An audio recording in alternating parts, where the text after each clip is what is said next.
સુનિલ, ઓ સુનિલ, આ વેદના મારાથી સહન નથી થતી. સુનિલ, જરા ડૉક્ટરને ફોન કરીને તેડાવને. રમણ કાકા ઘરમાં બેઠા બેઠા બૂમો પાડતા હતા. કોઈ તો કરો આનો ઈલાજ. મારું તો કોઈ સાંભળતું જ નથી આ ઘરમાં. લતા તો જાણે ક્યાં રોકાઈ ગઈ, હજુ માર્કેટથી આવી જ નથી. રમણ કાકા બોલતા હતા અને એમના સામેના મકાનમાં રહેતો ચિરાગ આ દ્રશ્ય જોઈ જીવ બાળતો હતો.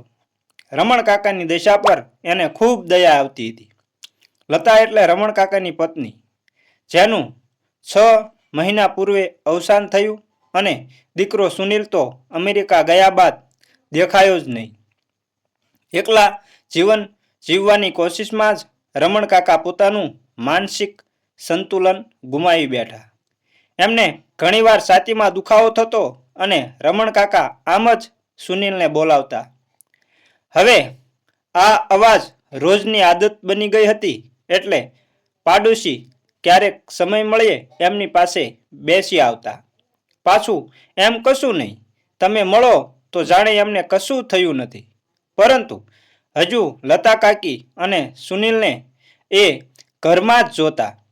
એક દિવસ રોજની જેમ પાછા રમણ કાકા બૂમો પાડતા હતા અને એમની ડેલી ખોલી કોઈ અંદર ગયું અને રમણ કાકા અને આવનાર વ્યક્તિના ધ્રુસકાનો અવાજ ચોખ્ખો બધાને સંભળાતો હતો. તેથી કુતૂહલવશ બધા પાડોશી રમણ કાકાના ઘરે પહોંચ્યા અને જોયું તો કોઈ વ્યક્તિ રમણ કાકાને ભેટીને રડતો હતો અને રમણ કાકા પણ ચોધાર આંસુએ રડતા હતા.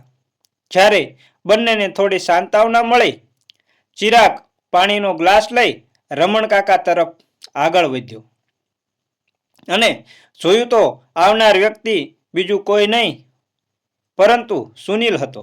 સુનિલ આજે 7 વર્ષ પછી પોતાના ઘરે પાછો ફર્યો હતો. એણે પોતાની આપવીતી સંભળાવતા જણાવ્યું કે તેણે દગાબાજીના જૂઠ્ઠા આરોપમાં 2 વર્ષ પૂર્વે 5 વર્ષની જેલની સજા થઈ હતી. પરંતુ ત્યાંના પોતાના એક વકીલ મિત્રને સહારે એ કેસની ફરી તહકીકાત કરતા 2 દિવસ પહેલા એ નિર્દોષ સાબિત થયો અને એને કેદમાંથી મુક્ત કરવામાં આવ્યો કે તરત જ એણે વતન પરત ફરવાનો નિર્ણય કર્યો.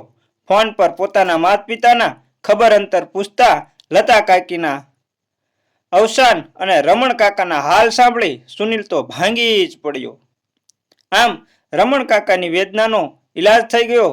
સુનિલ અને રમણ કાકા ફરીથી ખુશીથી જીવન જીવવા લાગ્યા અને ચિરાગને હૈયે પણ ટાઢક થઈ. હવે રમણ કાકા સાજા થઈ ગયા અને બંને બાપ દીકરો ખુશીથી રહેવા લાગ્યા અને સુનિલના લગ્ન કરી દીધા અને ખૂબ આનંદથી જીવન જીવવા લાગ્યા. તો મિત્રો, આ હતી અમારી કરુણ વાર્તા.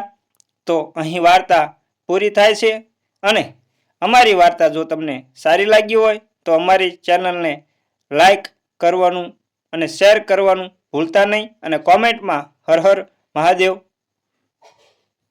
લખવાનું ભૂલતા નહીં. ચેનલ પર નવા હોય તો હું તમને એક અનુરોધ કરું છું, એક વિનંતી કરું છું કે અમારી ચેનલને સબસ્ક્રાઈબ જરૂર કરી લેજો અને બેલ આઇકનને પણ દબાવી દેજો, જેથી કરી અમારી ચેનલનું નોટિફિકેશન તમને સૌથી પહેલાં મળે અને તમને અમે આવી નવી નવી વાર્તાઓ પીરસતા રહીએ. તો જય માતાજી મિત્રો.